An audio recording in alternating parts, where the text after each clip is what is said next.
शुरू करते हैं कोरियन मिस्टर ड्रामा फ्रॉक की स्टोरी। शुरू में घने जंगल का खूबसूरत रास्ता दिखाया गया है। जंगल में एक बड़ा पेड़ गिरा और एक शख्स रिकॉर्ड प्लेयर ऑन करता है, पर उसकी आवाज़ सुनने वाला कोई नहीं होता। तभी वह एक लड़की स्विमिंग पूल के पास बैठी इंजॉय कर रही होती है और उसको कोई पानी में खींच लेता है, मारने की कोशिश करता है।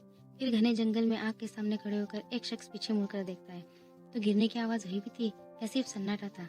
रेंटल होम सर्विस का बिजनेस करने वाले योंगा अपने गेस्ट जाने के बाद सभी कपड़े धोने के लिए लॉन्ड्री वाले के पास ले जाता है। लॉन्ड्री वाला कहता है, आप क्यों आ गए? मुझे बुलाया होता, मैं खुद ही आ जाता। फिर योंगा उसको ठंडा पानी पिलाने को कहता है। लॉन्ड्री वाला कहता है, आजकल इतना काम बढ़ गया है, जरा भी फुर्सत नहीं है। योंगा उसको थैंक यू कहता है और लॉन्ड्री वाला कहता है, हमारे यहाँ रेंटल वेकेशनल ने काफी जोर पकड़ा है। मैंने तो अपनी वाइफ से सियोल छोड़कर यहाँ शिफ्ट हो जाओ, बच्चों की पढ़ाई से ज्यादा जरूरी पैसा है। कभी कभी तो सोचता हूँ लॉन्ड्री बेचकर बंगला खरीद लूँ और रेंटल वेकेशनल का बिजनेस शुरू कर दूँ। वो बिजनेस ज्यादा आसान रहेगा। मैं ये नहीं कह रहा कि आपका बिजनेस ज्यादा आसान है, बुरा मत मानिएगा, काफी ऑर्डर पेंडिंग। अगले गेस्ट कब आ रहे हैं? वो योंगा से पूछता है तो योंगा कहता है, पता नहीं यार। तभी लॉन्ड्री वाला कहता है, वैसे आप कहाँ पैसे के लिए कर रहे हो ये सब? तो योंगा कहता है, तो क्या लगता है तुम्हें मैंने धर्मशाला खोल रखी है? फिर हंसकर कहता है, मजाक कर रहा हूँ, वैसे जल्दी नहीं है, आराम से करो। और दोनों हंसने लगते हैं। फिर लॉन्ड्री वाला योंगा को रसीद देता है। तभी योंगा का दोस्त वहाँ आता है और योंगा से कहता है, योंगा सच में जंगली सुअर देखा? तो योंगा कहता है, हाँ। तभी लॉन्ड्री वाला कहता है, सच में जंगली सुअर ही था ना, या फिर हिरन था? तो योंगा का दोस्त कहता है, हमें जंगली सुअर और हिरन में फर्क नहीं समझता क्या? तभी लॉन्ड्री वाला कहता है, पर हमने यहाँ कभी जंगली सुअर नहीं देखा, शायद पहाड़ के उस तरफ से आया होगा। अरे पर अब आपके बिजनेस का क्या होगा? वो तो खतरे में पड़ गया। तो योंगा कहता है, क्या मैं अकेला ही खतरे में हूँ? तो लॉन्ड्री वाला कहता है, वो आपका घर पहाड़ से अच्छा नजदीक है ना, इसीलिए। तो योंगा का दोस्त कहता है, मुझे कॉफी नहीं पिलाएगा क्या? लॉन्ड्री वाला कहता है, अभी लाया। फिर योंगा और उसका दोस्त घर आकर स्विमिंग पूल की सफाई करते हैं। योंगा का दोस्त कहता है, गुस्सा आता है जब लोग सिर्फ पैसे के बारे में सोचते हैं। देखा ना कैसे बोल रहा था, रेंटल बिजनेस में ज्यादा पैसा है। हर बार यही बोलता है, सॉरी आप बोलते तो मैं खुद लेने आ जाता। बताओ झूठा कहीं का। और तुम योंगा मॉर्निंग वॉक पर नहीं जाना जब तक सुअर पकड़ा ना जाए। योंगा कहता है, ठीक है नहीं जाऊंगा। योंगा का दोस्त कहता है, स्विमिंग पूल रोज साफ करने की जरूरत नहीं, सारी मेहनत बेकार हो जाती है। कई गेस्ट तो मुझे पूल खाली करके दोबारा भरने को बोलते हैं, जिसमें पूरा दिन लग जाता है। और अगर किसी गेस्ट के साथ स्विमिंग पूल में कोई हादसा हो जाए तो पूल बंद करके खाली टाइम में अच्छी वेबसाइट बना लो, फायदा ही होगा। तभी योंगा स्विमिंग पूल से बाहर निकलता है और उसकी तरफ देखता है। तो योंगा का दोस्त कहता है, क्या हुआ? योंगा कहता है, वो चेयर हटानी है। तो योंगचेप कहता है, क्यों? तो योंगा कहता है, तुमने ही तो स्विमिंग पूल बंद करने को कहा है। तो दोस्त कहता है, क्या वेबसाइट बनाने जा रहे हो? तो योंगा कहता है, नहीं। तो दोस्त कहता है, रेंटल बंद कर रहे हो क्या? तो योंगा कहता है, हाँ, खतरा जो बढ़ गया है, वो सुअर पकड़ा नहीं जाता तब तक गेस्ट के लिए सेफ नहीं है। फोल्ड करो और अंदर लेकर आओ। दोस्त कहता है, क्या कर रहे हो, जल्दी करो। स्कूल में बच्चे फुटबॉल खेल रहे होते हैं। ऑफिसर यून की बेटी भी फुटबॉल खेल रही होती है। ऑफिसर यून वहाँ बैठकर मैच देख रही होती है और गाड़ी में बैठकर अपने पति से फोन पर बात करती है। उन्हें बताती है कि वो अच्छी तरह से घुल मिल गई। यकीन नहीं हो रहा, ये वही लड़की है जो स्कूल बदलने को लेकर लड़ पड़ी थी। उसे सब कुछ भूलकर खेलते हुए देखकर सुकून मिला। अपनी वाइफ से मिस्टर जून कहते हैं, मेरी छुट्टियां अगले हफ्ते से शुरू होने वाली है और तुम कल से ज्वाइन करने वाली हो ना? मिस यून कहती है, हाँ। मिस्टर जून कहते हैं, ऑर्किड भेज दूं क्या? मिस यून कहती है, ऑर्किड? मिस्टर यून कहते हैं, हाँ, नहीं तो तुम भूल जाओगे कि तुम बॉस हो और सारे काम खुद ही करने लग जाओगी। मिसेस यून मुस्कुराती है और मिस्टर यून कहते हैं, बेटी की तरह दौड़ लगाती रह जाऊंगी। मिसेस यून कहती है, हाँ ठीक है, ध्यान रखूंगी। और गाड़ी पार्क करती है। फिर गाड़ी से सामान निकालकर पुलिस स्टेशन में रखती है। पुलिस स्टेशन पूरी तरह से खाली होता है, वहाँ कोई भी नहीं होता। वो चारों ओर देखती है। फिर बाहर दरवाजे पर एक पुलिस वाला दिखाई देता है। पुलिस वाला कहता है, यहाँ पर क्या कर रही हो? दिखता नहीं पुलिस स्टेशन खाली है। मिसेस यून कहती है, पुलिस स्टेशन खाली नहीं होना चाहिए। पुलिस वाला कहता है, हाँ अब तो मैं आ गया ना, मिलकर अच्छा लगा। मिसेस यून कहती है। तभी पुलिस वाले का फोन रिंग करता है। पुलिस वाला फोन पर बात करता है और मिस यूंग वहाँ से चली जाती है। फिर पुलिस वाला उनसे बाहर निकलकर पूछता है, आपकी कोई हेल्प कर सकता हूँ मैडम? मिस यून कार में बैठकर चली जाती है। तभी अचानक फोन बजता है और सॉन्ग जून घबरा कर उठता है। फोन पर बात करता है, लेक व्यू मोटेल में आपका स्वागत है। फोन की दूसरी ओर से सॉन्ग जून का दोस्त उसको दुकान पर बुलाता है और दोनों दोस्त दुकान पर टेबल टिक करते हैं और नूडल्स खाते हैं। तभी सॉन्ग जून के दोस्त की माँ वहाँ आ जाती है। सॉन्ग जून के दोस्त की माँ उसको मारती है। तू कब सुधरेगा कहती है। दोस्त कहता है, क्या कर रही हो माँ? माँ कहती है, कभी तो ढंग का खाना खा लिया कर। और हाँ, सॉन्ग जून तेरी मदद करने आया है और तू उसे ठंडा खाना खिला रहा है। सॉन्गजुन का दोस्त कहता है, देखो कितने मजे से खा रहा है, मैं क्या इसके मुंह में जबरदस्ती ठूस रहा हूँ। दोस्त की माँ कहती है, कितना पसीना आ रहा है सॉन्गजुन, तुम रखो इसे, मैं अभी चावल बना कर लाती हूँ। सॉन्गजुन कहता है, नहीं नहीं, मेरा हो गया। सॉन्गजुन का दोस्त कहता है, कुछ मत बनाओ, तुम भी यही खाओ। माँ कहती है, रुको, मैं बुलगोगी बना कर लाती हूँ। सॉन्गजुन कहता है, नहीं नहीं, मुझे अभी निकलना होगा, मेरी वाइफ को पता चल गया ना तो वो मेरी जान खा जाएगी। और फिर अपने दोस्त की माँ को टॉवेल गिफ्ट करता है। दोस्त की माँ कहती है, ये क्या ले आया तू? सॉन्गजुन कहता है, होटल के 3 साल पूरे हो गए ना तो टॉवेल गिफ्ट कर रहा हूँ। दोस्त की माँ कहती है, हाँ पर इतने सारे क्यों दे रहा है, ये तो तुम्हारे मेहमानों के लिए हो गए ना। सॉन्गजुन कहता है, अब से ये इस्तेमाल कीजिए, पुराने टॉवेल फेंक दीजिए या पोछा बना लो। दोस्त कहता है, सस्ते टॉवेल बांटकर बड़ा अमीर ज्यादा बन रहा है। माँ कहती है, इसके लिए भी पैसे लगते हैं, दोनों की उम्र एक है पर समझ नहीं आता। सॉन्गजुन की तरफ देखकर दोस्त की माँ कहती है, ये कितना समझदार है, सुलझा हुआ है। अच्छा सॉन्गजुन, जाना मत, मैं अभी गरम सूप और चावल बना कर लाती हूँ। सॉन्गजुन कहता है, हाँ लगता है बुढ़िया सखी आ गई है। सूप के साथ राइस कौन खाता है, कुछ भी करती है। सॉन्गजुन कहता है, अच्छा तुम इन्हें सुबह सुबह ठंडे नूडल्स क्यों खिलाते हो, गरम राइस बनाया करो, एक नंबर के आलसी होते जा रहे हो। और सॉन्गजुन मोटेल जाने के लिए निकलता है। तो सॉन्गजुन का दोस्त कहता है, आराम से। सॉन्गजुन मोटेल पहुंचता है और अंदर देखता है तो उसकी बीवी बाहर आती है। उससे पूछती है, तुम रिसेप्शन पे नहीं थे? तो सॉन्गजुन कहता है, अरे वो सामने थोड़ा सा कचरा जमा हुआ था, बस वही साफ कर रहा था, लाओ मुझे दो। वैसे तुम कब आई? अपनी पत्नी से कहता है। तभी मोटेल के गेस्ट जा रहे थे। सॉन्गजुन उनका सामान उठाने में हेल्प करता है। वो गेस्ट से पूछता है, कैसा लगा हमारा मोटेल? गेस्ट कहते हैं, अच्छा है, बहुत बढ़िया, शुक्रिया। सॉन्गजुन कहता है, मेरे बताए रेस्टोरेंट में गई थी आप? गेस्ट कहती है, हाँ गई थी, वहाँ का खाना बढ़िया था। सॉन्गजुन गेस्ट से कहता है, चलो अच्छा हुआ, अक्सर लोग बगल के रेस्टोरेंट जाते हैं और फिर पछताते। गेस्ट कहती है, अच्छा हुआ आपने सजेस्ट किया। तभी सॉन्गजुन कहता है, आपके लिए टैक्सी बुलाओ क्या? गेस्ट कहती है, जरूर, अच्छा रहेगा। सॉन्गजुन की पत्नी गेस्ट को पूछती है, नींद पूरी तो हुई ना? गेस्ट कहती है, बहुत अच्छे से, रूम बहुत सस्पिशियस था, साफ सुथरा भी था। सॉन्गजुन टैक्सी को बुलवाता है, गेस्ट को बाहर तक टैक्सी छोड़ने के लिए जाता है। सॉन्गजुन की पत्नी दोबारा आने को कहती है। तभी सॉन्गजुन भागता हुआ आता है और टैक्सी में जा रहे गेस्ट को मोटेल की ओर से एक टॉवेल गिफ्ट करता है और अपने फ्रेंड को रिकमेंड करने को कहता है। और फिर हस्बैंड और वाइफ एक दूसरे की ओर देखते हैं तो सॉन्गजुन कहता है, चलो अब रूम साफ करना है। उसकी वाइफ मुस्कुराती है। सॉन्गजुन सफाई करता है। सॉन्गजुन कहता है, कैसी जगह थी वो, मामूली से मोटेल से ज्यादा नहीं थी, हमारा बिजनेस अच्छा चल रहा था, पास ही में एक झील थी और बड़ा पहाड़ था, काफी यंग टूरिस्ट रहने आते थे, कभी कभी तो बड़े ग्रुप भी आते थे। हमारे होटल के साफ सुथरे कमरे शहर के आम मोटेल के जैसा नहीं था। फिर एक रास्ते पर गाड़ी कीचड़ में फंस जाती है। तभी योंगा वहां से गुजर रहा होता है और गाड़ी को देखकर उतर कर पूछता है, क्या आपको कोई हेल्प चाहिए? तो गाड़ी में चला रही औरत उसे कहती है, गाड़ी को बाहर निकालने के लिए मदद कीजिए। तो गाड़ी से बाहर निकलकर योंगा उस औरत को तो गाड़ी बाहर निकालकर योंगा उस औरत से कहता है, आप कहाँ जा रही हो? क्योंकि आगे कुछ भी नहीं है और रास्ता और भी छोटा होता जाएगा, क्या मैं आपकी गाड़ी घुमा दूं? उस पर वो औरत कहती है, गाड़ी घुमा दीजिए, और थैंक यू बोलकर चली जाती है। योंगा लॉन्ड्री में कपड़े लेने जाता है तो लॉन्ड्री वाला कहता है, सॉरी आपको इतनी दूर तक आना पड़ा। तो योंगा का दोस्त वहाँ को वहाँ पर अपने दोस्त का सामान भी मिलता है तो उसको साथ ले जाता है। योंगचे ऐसे सुधार रहा होता है। तभी योंगा वहाँ पर आता है। तभी उसे मदद की हुई औरत दिखाई देती है जिसको योंगचे ने पूरा घर दिखा रहा होता है।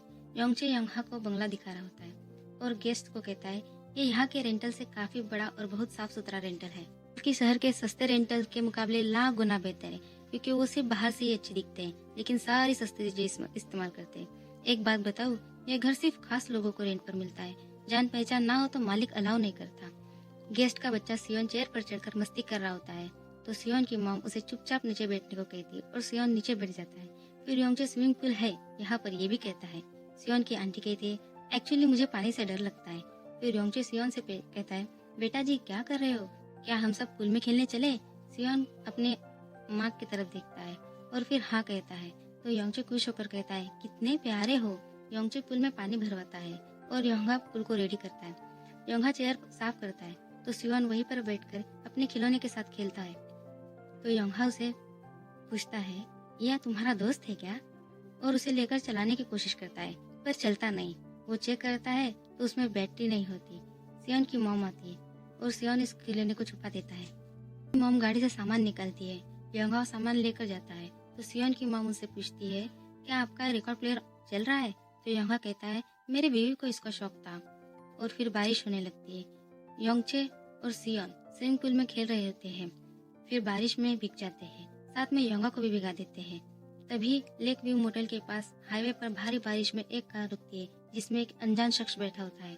फिर सोंगजुन उसे देखकर अपने मोटेल ले आता है और उसे बेस्ट रूम देता है। अगली सुबह यांगा सुपरमार्केट जाता है और तभी उसकी बेटी का फोन आता है। अगले हफ्ते आने वाली होती है। पुलिस स्टेशन में एक नई पुलिस युन बुमिन की पोस्टिंग होती है। तभी पुलिस स्टेशन के लिए एक फोन आता है जो सोंगजुन की वाइफ ने किया होता है। जब सोंगजुन अपने दोस्त के साथ अपने मोटेल पहुंचता है तो उसे वहां बहुत भीड़ नजर आती है। पुलिस और मीडिया वाले सोंगजुन डर जाता है और अंदर जाने की कोशिश करता है, पर पुलिस वाले किसी को अंदर नहीं जाने देते। उसकी पत्नी बहुत घबराई होती है। पुलिस वाले उनयोंग को मोटेल के अंदर ले जाते हैं। अनजान शख्स को सोंगजुन अपने मोटेल लेकर आता है। उसी शख्स के बारे में पुलिस उससे पूछती है। सोंगजुन को बताती है कि वो एक सीरियल किलर है, उसने किसी का खून किया है। उसका नाम जी होंग चोल है। पुलिस मोटेल की तलाशी लेती है और यहाँ सस्पेंशन के साथ सोंगजुन रात को क्या हुआ था इमेजिन करता है। किलर सीढ़ियों से उतरकर मोटेल से बाहर जाकर पार्किंग में गाड़ी की डिक्की खोलकर उसमें से एक लड़की को बाहर निकालता है और अपने रूम में ले जाता है। सोंगजुन वही रिसेप्शन पर सोया हुआ होता है। फिर वो ऊपर रूम नंबर 403 में जाकर देखता है किलर अपने बैग से कुछ सामान निकाल रहा होता है और बेड पर लड़की के टुकड़े किए हुए थे। पुलिस उसे बाहर निकाल देती है और सोंगजुन कहता है, पता है हम जैसे लोगों को क्या कहते हैं? पता है? नहीं पता, बताओ क्या क्या कहते हैं? मेंढक। पार्ट 2। सियोन रूम से बाहर चुपचाप निकलता है और अपने दोस्त के साथ स्विमिंग पूल के पास खेलने लगता है। फिर हमें पता चलता है कि वो सियोन की मॉम नहीं बल्कि उसकी आंटी है और वो पूछता है, डैड मुझे कब लेने आएंगे? आंटी कहती है खाना खत्म होने के बाद। तभी जंगल में एक बड़ा पेड़ गिरा और उसकी आवाज सुनने वाला कोई नहीं था। तो गिरने की आवाज हुई भी थी या सिर्फ सन्नाटा था? और फिर लड़की जो सियोन की आंटी है वो खून से सनी होती है। रिकॉर्ड प्लेयर ऑन करती है। ऑफिस से उनको फैक्स आता है और वो हर जगह की पेट्रोलिंग करती है। तभी उनकी गाड़ी योंगा की गाड़ी से टकरा जाती है। योंगा गैस का रूम चेक करता है। तभी उसको बाथरूम से बदबू आने लगती है और वो सब चेक करता है। वो पेट्रोलिंग कर रही होती है। वो कैप्टन सीनियर पुलिस ऑफिसर युन, जिसका नाम युन बोमिन है। इन्हें शिकारी बुलाया जाता है। जैसे डिपार्टमेंट में निकनेम्स रखे जाते हैं वैसे ही इनका नाम शिकारी रखा गया था। जिनका सबसे पहला केस सोंगजुन के मोटेल का था, जून 2007 का। योंगा अपने गेस्ट पर शक करता है, इसीलिए सीसीटीवी फुटेज चेक करता है। उस फुटेज में बहुत कुछ खास नजर आता है उसे, जिसको ध्यान से देखते हुए देखता है। दूसरी ओर सोंगजुन परेशान होकर शराब पीता है और अपने दोस्त को उस दिन की बातें बताने लगता है कि कैसे उसने किलर को अपने मोटेल बुलाया। बहुत बारिश हो रही थी इसीलिए इंसिस्ट किया। थका हुआ लग रहा था इसीलिए उसने किलर के बेस्ट रूम दिया। सोंगजुन खुद को दोष देता है और मोटेल का अब क्या होगा ये सोचकर परेशान होता है। योंगा सीसीटीवी देख रहा होता है जहाँ उसकी गेस्ट को वो सूटकेस रखता हुआ देखता है कार में।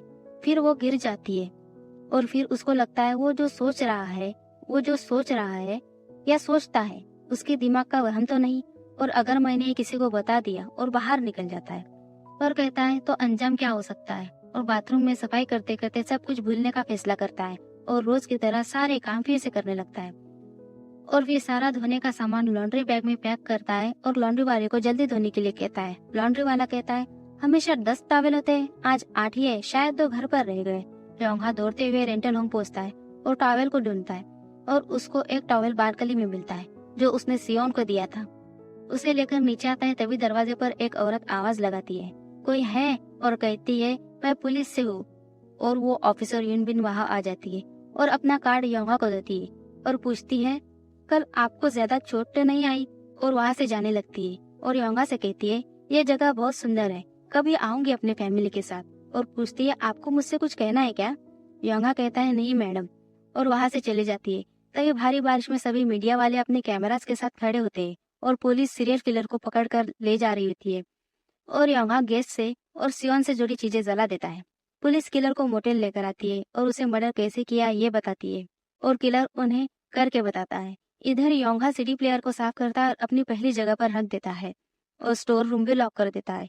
इधर सोंगजुन अपने मोटेल को देखता है, उधर योंगा अपने दोस्तों के साथ पार्टी कर रहा होता है और मन ही मन सोचता है पता नहीं अब मेरी किस्मत पर दस्तक देने कौन आएगा, पुलिस आएगी या फिर वो खूनी। ये सोचकर बेचैन होता है और दौड़ लगाने लगता है। कहता है लेकिन मौसम पर मौसम बदलते गए, मेरी खोज में कोई नहीं आया और धीरे धीरे सब मेरी याददाश्त से मिटने लगा। इसीलिए मेरा दिल कहने लगा, जो भी हुआ वो सिर्फ मेरा वहम ही था, सिर्फ एक बुरा सपना था। शायद दिमाग पर दिल की बात समझाते हुए मुसीबत ना आए, इसी उम्मीद में दिन कटना था। दूसरी तरफ सॉन्गजुन फैक्ट्री में काम करता है और उनयोंग रेस्टोरेंट में वेटर का काम करने लगती है। सॉन्गजुन कहता है, मेरी बात करूँ तो मुसीबत ना आने की उम्मीद से ज्यादा मैंने हर पल निराशा में जीने की आदत डाल ली थी। सॉन्गजुन अपनी पत्नी लेकवे मोटेल में सफाई करते नजर आती है। तभी वहाँ फोन आता है। उनयोंग कहती है कि ये मर्डर होटल है ना। सॉन्गजुन ये सब देख रहा होता है और होटल 6 महीने से बंद होने की वजह से होटल को बंद करने के बेचने के लिए बात करता है और उनियम वहां से चली जाती है और कहती है, मैं इतनी मेहनत मोटेल बेचने के लिए नहीं कर रही। फिर गुस्से में सॉन्गजुन का दोस्त उनियोंग से कहता है, इसमें सारा दोष क्या सिर्फ सॉन्गजुन का है, और जवाब देने को कहता है। तभी दोनों दोस्तों के बीच हाथापाई होती है। फिर सॉन्गजुन अपने पत्नी से गुस्से में कहता है, सारी गलती मेरी है। अरहम खाके जिसे आसरा दिया वो खूनी निकला। गलती हुई, सबसे बड़ी गलती मोटेल खोलकर की है ना, तुम्हें यहाँ लाकर की, तुमसे प्यार करके गलती की। बताओ तुम्हारे हिसाब से मैंने क्या गलत किया। ये बोलकर रोने लगता है। सिर्फ तुम नहीं भुगत रही हो, मैं भी भुगत रहा हूँ ना। इतना सुनकर वो वहां से चली जाती है। फिर सॉन्गजुन मोटेल जाकर सारी चीजें तोड़ने फोड़ने लगता है और फिर रूम नंबर 403 में जाकर चीजें तोड़ते वक्त उसे हाथ में चोट लग जाती है। खून बहने लगता है और उसे देखकर वो रोने लगता है। खून रोते रोते साफ करता है, चिल्लाता है, ये दाग मुझे मेरी जिंदगी से मिटाना है, और जोर जोर से रोता है। विहो बताता है कि उसके पापा होटल को जिहोंग चियोल केस के बाद आखिर बंद करना पड़ा। दूसरी तरफ पुलिस स्टेशन में यून बोमिन केस से जुड़ी न्यूज़पेपर के आर्टिकल काटकर अपनी बुक में रखती है और केस से जुड़ी तस्वीरें देखती है। इधर सॉन्गजुन मोटेल को बेचने के लिए खरीदार ढूंढने के लिए कहता है और सॉन्गजुन उन योंग अपने काम में बिजी हो जाते हैं। स्कूल में कुछ बच्चे गिहो को परेशान करते हैं, जिससे गिहो वक्त होते ही क्लास के बीच से भागकर घर जाता है और बैग खाली कर देता है। फिर से शराब की बोतल बैग में रखकर उन बच्चों को देने चला जाता है। इधर योंगा बच्चों के आगे खुशी में तैयारियां करता है और फिर बाहर गाड़ी रुकने की आवाज आती है। योंगा बाहर जाकर देखता है तो उसे वो लड़की दिखाई देती है जो सियोन की आंटी है। पार्ट 3 लाइन को फिर से सॉन्गजुन की आवाज में दोहराया जाता है। घने जंगल में एक बड़ा पेड़ गिरा और उसकी आवाज सुनने वाला वहाँ कोई नहीं था। तो गिरने की आवाज हुई भी थी या सिर्फ सन्नाटा था। गियो दौड़ता हुआ पहुंचता है। योगा अपने दोस्त से मिलने जाता है और उसके साथ खाना खाता है। घर को वेकेशनल रेंटल होम बनाने की बात करता है। सियोल का फ्लैट भी बेचने की बात करता है। अपनी वाइफ के बारे में बताता है जिसके पास वक्त बहुत कम होता है। वो कैंसर के लास्ट स्टेज पर होती है।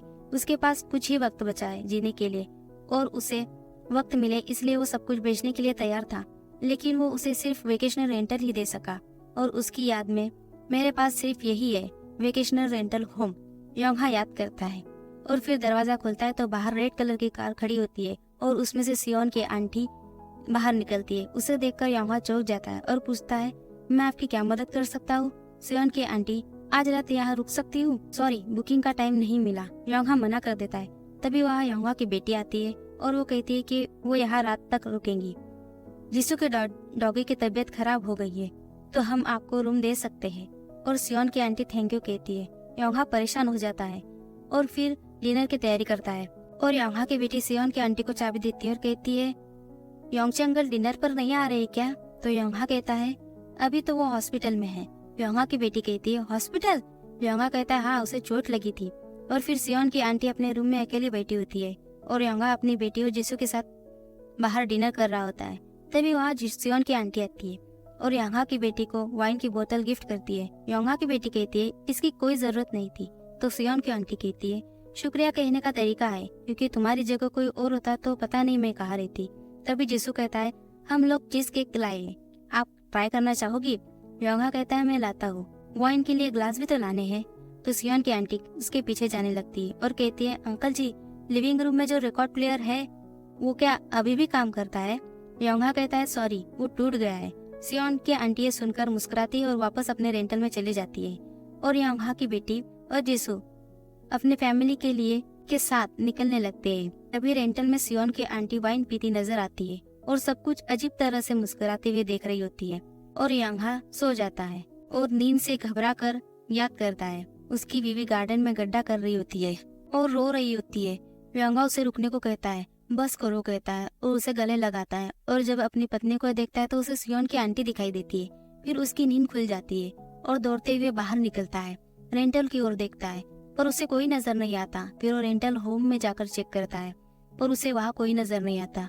वो बाथरूम में चेक करता है, तभी बाहर गाड़ी रुकने की आवाज आती है और उसमें से सियोन की आंटी मार्केट से सामान लेकर बाहर आती है और पूछती है, आपने ब्रेकफास्ट किया? योंगा कहता है नहीं। सियोन की आंटी कहती है, क्या हुआ, कुछ कहना है आपको? फिर अगले सीन में योंगा स्विमिंग पूल में पानी भरता हुआ नजर आता है और वहाँ पर सियोन की आंटी बैठकर बुक पढ़ रही होती है। तो योंगा सियोन की आंटी से पूछता है, पिछले साल आई थी तब तुम्हारे साथ तुम्हारा बेटा था? और सियोन की आंटी कहती है, नहीं तो। योंगा कहता है, तुमने कहा था तुम्हें पानी से डर लगता है। सियोन की आंटी कहती है, आपको कोई गलत फहमी हुई है, मैं वो नहीं हूँ, और पूल में उतरकर स्विमिंग करने लगती है। योंगा वहाँ से चला जाता है और फिर अगले सीन में उनयोंग रेस्टोरेंट में बिलिंग में गड़बड़ कर देती है। तभी ओनर वहाँ आकर संभाल लेती है और उनयोंग को शराब पीकर काम करने से मना करने लगती है और डांटने लगती है। कहती है, तुम्हारे पति की वजह से आज तक मैंने कुछ नहीं कहा, क्योंकि तुम्हारे मोटेल के गेस्ट को हमेशा वो यहाँ भेजता था। मुझे उसके लिए अफसोस होता है, मैं सिर्फ उसी की वजह से तुम्हें सह रही हूँ, याद रखना। खैर छोड़ो, लास्ट चांस दे रही हूँ, अब तुम्हारे बारे में दोबारा नहीं समझाऊंगी। पता नहीं किस मिट्टी से बनी हो। उनयोंग हंसने लगती है और कहती है, हंस क्यों रही हो? उनयोंग कहती है, ये हमदर्दी का नाटक क्यों करती हो, दिखावा क्यों करती हो, ये सब कुछ मेरी भलाई के लिए करती हो? उनयोंग ओनर से कहती है। तभी उनयोंग कहती है, मैं अंदाजा भी नहीं है मुझ पर क्या गुजर रही है। सॉन्गजुन तुम्हारे लिए बेचारा है और मैं तुम्हारे लिए ड्रामा क्वीन। क्यों? मेरे पति के लिए इतनी हमदर्दी क्यों? प्यार करती उससे? रेस्टोरेंट ओनर कहती है, पागल हो गई हो क्या? फिर उनयोंग कहती है, तुम्हारा दिल तो बार वाले पर भी आ गया था, इसलिए मेरी गलतियों को नजरअंदाज कर रही हो, है ना? चुप कर, ओनर कहती है। उनयोंग कहती है, नौकरी पर रखकर ऐसा नहीं किया, मैंने अपना काम किया और तुमने मुझे उसके पैसे दिए हैं। तुम्हारे यहाँ काम करती हो तो तुम उसके पैसे देती हो, मतलब ये नहीं कि तुम जो चाहो बोल सकती हो। इतने दिन क्यों झेल रही थी? हाँ, इसीलिए ना, क्योंकि तुम्हारे बिजनेस अच्छा चल रहा था और मेरी किस्मत खराब, और मेरा बुरा हाल देखकर तुम्हें अच्छा लग रहा था। मुझे बेकारी समझकर मुझ पर तरस खाने में मजा आ रहा था ना तुम्हें, तो आखिर क्यों मुझे ऐसे नीचा दिखाती हो, आखिर क्यों? और रोने लगती है। फिर सॉन्गजुन फैक्ट्री में कॉल आता है। सॉन्गजुन और उनयोंग प्रॉपर्टी डीलर के पास ऑफिस में जाकर मोटेल बेचने के लिए हाँ कर देते हैं और वहाँ से निकलकर घर आते हैं और सॉन्गजुन, उनयोंग और गिहो साथ में मिलकर डिनर करते हैं। उनयोंग कहती है, हम तीनों ने कितने समय बाद ऐसे खाना खाया है ना। हमने तो गिहो को जब क्लास में फर्स्ट आया था तब भी सेलिब्रेट नहीं किया। वैसे ये मोटेल की डील हो या ना हो, खुश रहने की कोशिश करूंगी, सॉन्गजुन से कहती है और फिर घर के कामों में करने लगती है। तभी फोन बजता है और गिहो चुपचाप खड़ा दरवाजे के पीछे से देख रहा होता है। उनयोंग फोन उठाती है और बात करते करते अपने रूम में चली जाती है। यह देखकर गिहो रूम से निकलता है और फ्रिज से शराब निकाल कर अपने रूम में ले जाता है। चुपके से मॉम को देखता है। उनयोंग किचन में आती है, फ्रिज से सारी शराब की बोतल निकाल कर खाली कर देती है और सारी दवाइयाँ भी जमा करती है। फिर अगले सीन में सॉन्गजुन का दोस्त सॉन्गजुन से कहता है, लगता है उसने अपनी आत्मा त्याग दी है। सॉन्गजुन कहता है, क्या मतलब? सॉन्गजुन का दोस्त कहता है, मैं वैसा ही है जैसा शराबी का शराब छोड़ देना। सॉन्गजुन मुस्कुराता है और अपने दोस्त से कहता है, मैंने कभी अपनी कहानी नहीं बताई ना। दोस्त कहता है, नहीं बताई। सॉन्गजुन कहता है, छोड़ो, बहुत अजीब है। दोस्त कहता है, कितनी अजीब? रे जैसा जो बिना बाप के बड़ा हुआ, लोगों की हड्डियां तोड़ने वाला गैंगस्टर अब माँ के दामन में छुपकर एक स्टोर चला रहा है, इससे भी अजीब है।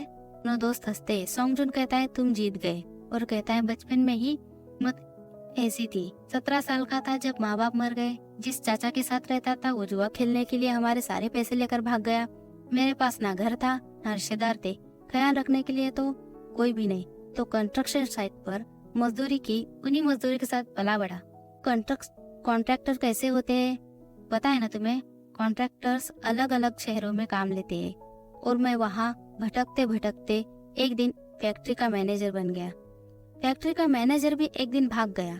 दोस्त कहता है, सब भगोड़े तेरे ही किस्मत में थे क्या? फिर सॉन्गजुन कहता है, क्या करे, पर तब तक मेरे देश भर में अच्छे कॉन्टैक्ट्स बन गए थे। फिर मैंने उस मैनेजर को ढूंढ निकाला और फैक्ट्री को फिर से पटरी पर ले आया। इससे खुश होकर कंपनी ने, उसके मालिक ने फैक्ट्री का इंचार्ज बना दिया एक नौसिखिए बच्चे को। 1985 की बात है। उस वक्त हेड ऑफिस में असिस्टेंट कौन था जानते हो? गिहो की मॉम उनयोंग थी। पहली नजर में ही प्यार हो गया था। रोज हेड ऑफिस जाता था और वो मुझे देखकर गुस्सा हो जाती थी। दोनों दोस्त हंसते हैं। सॉन्गजुन का दोस्त कहता है, सही है, क्योंकि मेरे मुकाबले तुम दिखने में एवरेज हो, और जोर जोर से हंसता है। फिर सॉन्गजुन बताता है, जब देश में IMF का कांड हुआ, किस्मत अच्छी थी तो फैक्ट्री को अच्छे दामों पर बेचकर यहाँ आ गया। अब सोचकर लगता है मुझ पर कितनी मुसीबतें आई थी, पर मैंने कभी हिम्मत नहीं हारी। जब भी जिंदगी में मुझे ऐसा लगा कि सारे रास्ते बंद हो गए, तभी नया रास्ता खुल गया। उम्मीद है इस बार भी ऐसा ही होगा। मोटेल का सौदा पक्का हो जाएगा और बात करके काम करने के लिए चला जाता है। अगले सीन में उन्यों सफाई कर रही होती है। कोई रूम लॉक कर देता है तो रूम के अंदर जाती है तो बेड पर कटी हुई लाश दिखाई देती है और वो देखकर डर जाती है। इनसे जाग जाती है। फिर गियो अपने स्कूल के बच्चों को शराब की बोतल देता है और सिगरेट भी देता है जो उन्यों फेंकने वाली होती है। बैग में विटामिन की गोलियां होती है। फिर अगले सीन में उन्यों लेक व्यू मोटेल आती है। वहाँ उसे कुछ आवाजें आती है और वहाँ से सभी बच्चे दौड़ते हुए बाहर आते हैं और गियो एक लड़के को वहाँ से बाहर लाता है। तभी वहाँ पुलिस आ जाती है। पुलिस स्टेशन में पुलिस उन्यों को बताती है सिगरेट, शराब और ड्रग्स गियो ही लाता था। और ये नींद की गोलियां कहाँ से आई? प्रिस्क्रिप्शन के। बच्चे गेम खेलते वक्त शराब में मिलाकर पी रहे थे और हर बार एक गोली को बढ़ा रहे थे जब तक एक बच्चा बेहोश नहीं हो गया। वो कह रहे हैं कि गियो इनका लीडर है, ही उनको ये करने के लिए कहा था। वहाँ पुलिस स्टेशन में दूसरों के बच्चों के पेरेंट्स आ जाते हैं। गियो को सुनकर बहुत ही ज्यादा सहम जाता है। वो बेहोश हो जाता है और उसे हॉस्पिटल ले जाता है। वहाँ उसके हाथों पर उन बच्चों ने जो लिखा था वो उन्यों दिखती है। फिर घर पर सॉन्गजुन को गुस्सा आता है और वो गिहो को जोर जोर से निकलने के लिए कहता है। फिर गिहो रूम से बाहर निकलता है। उन्यों उसे बताती है कि गिहो को बुली किया जा रहा था, धमकाया जा रहा था और नींद की सबसे ज्यादा गोलियां खाने वाला गिहो ही था। ये सुनकर सॉन्गजुन समझ जाता है और अगले दिन गिहो के स्कूल जाता है और प्रिंसिपल ऑफिस में जाता है जहाँ सभी बच्चों के पेरेंट्स मौजूद होते हैं। गिहो को सजा देने की बात करते हैं। तब सॉन्गजुन को गुस्सा आता है और वो जो लड़का बेहोश हो जाता है उसके पिता को मारने लगता है और वहाँ बैठे सभी लोग उन दोनों को रोकने लग जाते हैं और मोटेल की डील कैंसिल हो जाती है क्योंकि जो मोटेल खरीद रहा था वो बिल्डर दरअसल उस बच्चे के परिवार का खास दोस्त निकलता है। और सॉन्गजुन के दोस्त की माँ पुलिस स्टेशन सॉन्गजुन के लिए आती है और ऑफिसर दोस्त के कहती है जांच सही से की जाए, बस। सॉन्गजुन को कहती है सब ठीक हो जाएगा, अब घर चलो। अगले सीन में उन्यों मोटेल की सफाई करने लगती है। तभी वहाँ पर दोस्त की माँ हेल्प करने लगती है। लाइब्रेरी में ऑफिसर यून को न्यूज़पेपर पढ़ते देखती है और गियो के मर्डर के बारे में जानकारी जमा करता है। और अगले सीन में जोंगडू सुपरमार्केट में कुछ कस्टमर मोटेल की बात करते हैं और सामान खरीदते हैं, पर जोंगडू देने से इनकार कर देता है और में बहस होती है। तभी वहाँ पर ऑफिसर यून और जोंगमिन डेली का रिपोर्टर व्योम डोंगचैन आता है। डोंगचुएल केस की पहली एनिवर्सरी पर आर्टिकल लिखने के लिए आता है। कस्टमर से कहता है कि मैंने सुना है आप उस मोटेल के सामने अपनी फोटो क्लिक करवाना चाहते हो जिससे 1 साल पहले मर्डर हुआ था। मैं जान सकता हूँ ऐसे खुकार जगह पर फोटो क्यों लेना चाहते हो? और कस्टमर गुस्से में चले जाते हैं। फिर ऑफिसर इन और डोंगचैन बात करते हैं और डोंगजू से सॉन्गजुन को इंटरव्यू देने के लिए कहते हैं, अपनी स्टोरी बताने को कहते हैं, पर सॉन्गजुन मना कर देता है। इधर योंगा उस लड़की के पास जाकर बात करता है कि तुम यहाँ क्यों आई? फिर लड़की कहती है आना नहीं चाहती थी, पर आप भूलने का नाटक क्यों कर रहे थे? और खाना खाते योंगा बेहोश हो जाता है। उसे होश आता है तो भागता है। उसका सर चकरा रहा होता है। वो पुलिस स्टेशन पहुंचता है पर उसके नाक से खून निकलता है तो उसे पूछने को वो पॉकेट में हाथ डालता है। उसके हाथ में एक तस्वीर आती है जिसे उस लड़की ने योंगा की बेटी को मार किया होता है। और इधर ऑफिसर यून कॉल पर बात कर रही थी। गाड़ी पहुंचती है जहां जोंगडू एम्बुलेंस को बुलाता है और रूम नंबर 403 में यूनियो बेहोश पड़ी होती है और सॉन्गजुन सदमे में बैठा होता है। इस पार्ट में हम देखते हैं सॉन्गजुन अकेले के जा रहा होता है और कहता है घने जंगल में एक बड़ा पेड़ गिरा जिसकी आवाज सुनने वाला कोई नहीं था और उसको मिलने ऑफिसर यून आती है। वो दोनों जिहोंग चुएल से मिलने जेल जाते हैं। सॉन्गजुन कहता है पर क्या उसकी आवाज हुई भी थी या सिर्फ सन्नाटा था? फिर सॉन्गजुन याद करता है कि उन्होंने रेनबो मोटेल को लेक व्यू मोटेल में कैसे बनाया, वो कितने खुश थे और मोटेल को देखता है। फिर उन्योंग अपने दिल की बात लिखती है। वो कहती है मुझ में हमेशा से कमी आ रही है। मैं जानती हूँ कि तुम और गियो काफी तकलीफों से गुजर रहे हो। मुझे इस फैसले के लिए माफ करना। मैं भूलने की लाख कोशिश कर लूँ फिर भी दिल और दिमाग से उस मरी हुई लड़की का ख्याल नहीं जा रहा। इसीलिए वो सब दिमाग से मिटाने के लिए ये आखिरी कदम उठा रही हूँ। देखो अब भी ड्रामा कर रही हूँ लेकिन मैं अब सिर्फ और सिर्फ शांति चाहती हूँ। मुझे उम्मीद है तुम समझोगे। हो सके तो माफ कर देना और गियो को भी बता देना कि उसकी माँ मुझसे बहुत प्यार करती थी और रूम नंबर 403 में शराब की गोलियां मिलाकर पी लेती है और मर जाती है। यहाँ जेल में ऑफिसर यून जीहोंग च्योल से सवाल करती है और सॉन्ग जुन सिर्फ उससे यही कहता है, तुम कौन हो? सॉन्ग जुन ऑफिसर से रिक्वेस्ट करता है कि जिंदगी में कभी मेंढक मत बनना। ऑफिसर यून कहती है, मेंढक? सॉन्ग जुन कहता है, हाँ, कोई भी बिना सोचे समझे पत्थर फेंकता है वो हम जैसे मेंढक को लगता है। भले ही हमारा सर कटे या हाथ पैर टूट जाए, भले ही हमारा दम घुटने लग जाए, हम सिर्फ यही सोचते रह जाते हैं कि ये पत्थर मुझे मारा किसने? पूरी दुनिया में सिर्फ मैं ही अकेला मिला था क्या?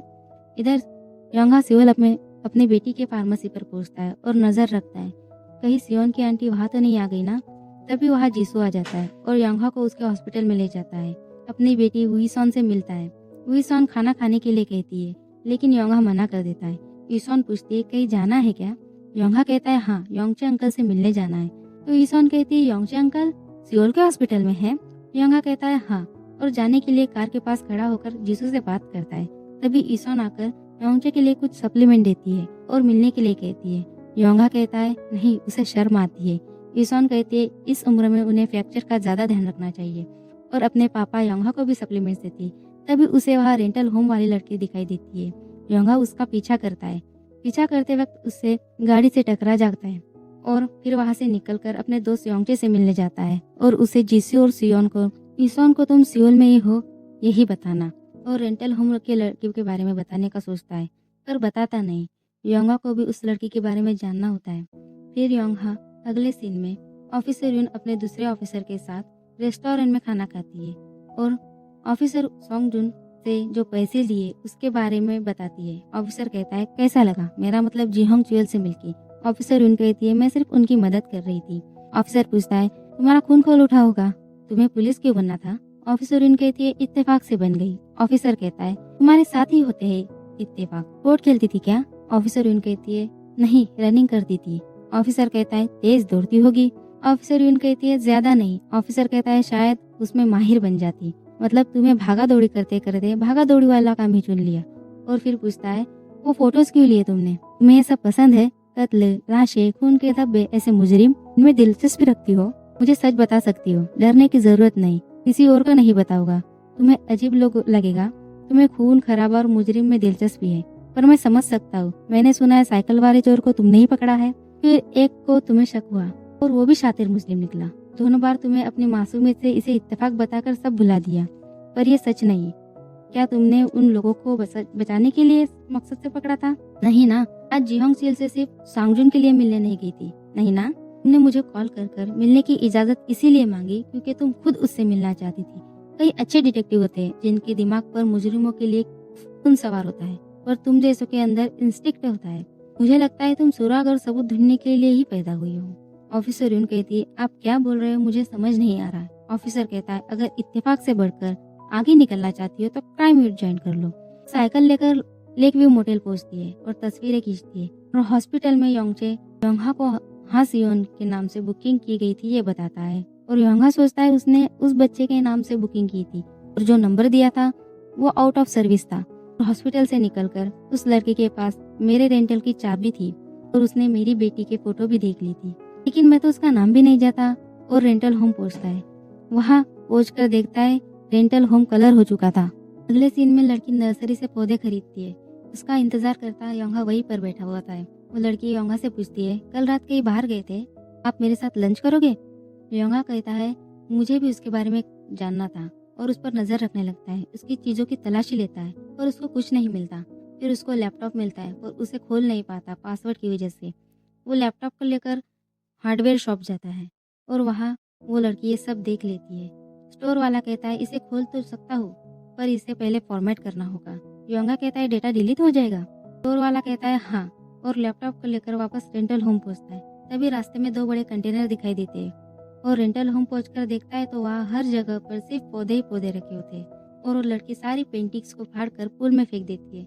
रात को योंगा उस लड़की की गाड़ी चेक करता है और उसे वहाँ पर बुरी फार्मेसी का वेलकम ड्रिंक मिलती है। अगली सुबह मॉर्निंग वॉक से रेंटल होम आता है तो वहाँ कुछ लोग उसके रेंटल होम का सामान ले जा रहे होते हैं। वो उन्हें मना कर देता है और रखने को कहता है और गुस्से में उस लड़की से मिलने जाता है। लड़की पुल में खड़ी होती है।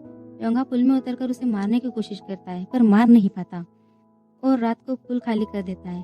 अगली सुबह लड़की लॉन्ड्री और कैफे में पहुंचती है और फोटोज लेने के लिए पूछती है और फोटोज क्लिक करती है और रेंटल होम आकर योंगा मूवी देखने के लिए लैपटॉप मांगती है और जो पूछना है पूछने के लिए कहती है। योंगा लैपटॉप दे देता है। योंगा कहता है ठीक है, कुछ सवाल है। लड़की कहती है कहीं आप मुझे मारना तो नहीं चाहते? सही है। योंगा कहता है अब क्या प्लान है? लड़की कहती है कैसा प्लान, मैं तो सिर्फ गेस्ट हूँ जो छुट्टियाँ मनाने आई है, दूसरे गेस्ट से अलग लगती हूँ क्या? योंगा कहता है बच्चे के साथ क्या हुआ? वो कहती है कौन सा बच्चा? योंगा कहता है जिसके साथ पिछले साल आई थी। कौन? मेरे पास डैश कैम की फुटेज है, अकेली सामान ले जाती दिख रही हो। लड़की कहती है और कुछ भी पूछना है? हमारा कमरा साफ करते वक्त खून के धब्बे दिखे थे और गेस्ट वाले कमरे के 2 टॉवेल गायब है और बाथरूम में ब्लीचिंग की बदबू थी। लड़की कहती है हाँ तो क्या, ये सब देखकर आपने क्या किया? इसका मतलब अभी आपके पास सिर्फ डैश कैम की फुटेज है सबूत के तौर पर। पता होगा ये सबूत काफी नहीं है। चलो मान लेते हैं आपकी बात सच है। मैं पिछले साल एक बच्चे के साथ रहने आई थी और अगली सुबह यहाँ से अकेले ही गई और वो बच्चा फिर कभी नहीं दिखाई दिया। आप जानते हैं कि उस बच्चे की लाश भी किसी ने नहीं मिली और आपने जो हुआ वो पुलिस को बताने की बजाय और मुझे ढूंढने की कोशिश के बजाय उनके धब्बे साफ किए, नए टॉवल लाए, उसके बाद ना मुझे पहचानने का नाटक भी किया, जबकि आपको पता था मैं कौन हूँ। इससे क्या साबित होता है? आप और मैं अलग नहीं। पता नहीं आप पुलिस में जाकर ये सब कहेंगे तो वो क्या एक्शन लेंगे? मुझ पर खून का इल्जाम लगेगा और आप पर सबूत मिटाकर पूरे 1 साल चुप रहने का। एक बात बताइए, आपके मन में सवाल नहीं आया क्या कि उस दिन क्या हुआ था? साल बीत गया, कोई आपसे कुछ पूछने नहीं आया या किसी को भी शक हुआ वो आपके दरवाजे तक आया हो? मैं सोच रही हूँ इस घर को आपसे खरीद लूं। योंगा चौंक कर पूछता है क्या? लड़की मुस्कुराती और कहती है मुझे पता नहीं ये घर आपके लिए क्या मायने रखता है, लेकिन उससे मेरे तो बहुत ही गहरे जज्बात जुड़े हैं। जब तक मैं इस घर में नहीं आई थी मैं भूल ही चुकी थी कि मेरी काबिलियत क्या है, लेकिन यहाँ आकर मेरी खुद से मुलाकात हुई है। वैसे नहीं बेचना तो कोई बात नहीं, छुट्टियों में आती रहूंगी महीने भर के लिए। आपकी इजाजत हो? हम एक दूसरे के बारे में ना ही जाने तो हमारे लिए बेहतर होगा। वह वहाँ से चला जाता है। अगले सीन में ईसॉन फार्मेसी दवाइयाँ रखती हुई नजर आती है और जीसू और ईसॉन के साथ डिनर कर रहे होते हैं और जीसू योंगहक को सियोल आने के लिए कहता है। उनकी फिक्र लगी रहती है, इसीलिए तो ईसॉन कहती है ये फैसला पापा खुद ले तो अच्छा होगा। जीसू वहाँ शिफ्ट होने को कहता है और यहांगा कहती है। योंगा लड़की से भी बातचीत को रिकॉर्ड करता है और सुबह ही निकल जाता है। वो लड़की योंगा का रूम चेक करती है तो उसे वहाँ मिनी रिकॉर्डर का बॉक्स में दिखाई देता है। योंगा पुलिस स्टेशन पहुंचता है और पुलिस को सारा सबूत देने के लिए है। तभी उसे वो लड़की अपनी कार से ठोक देती है। योंगा का एक्सीडेंट हो जाता है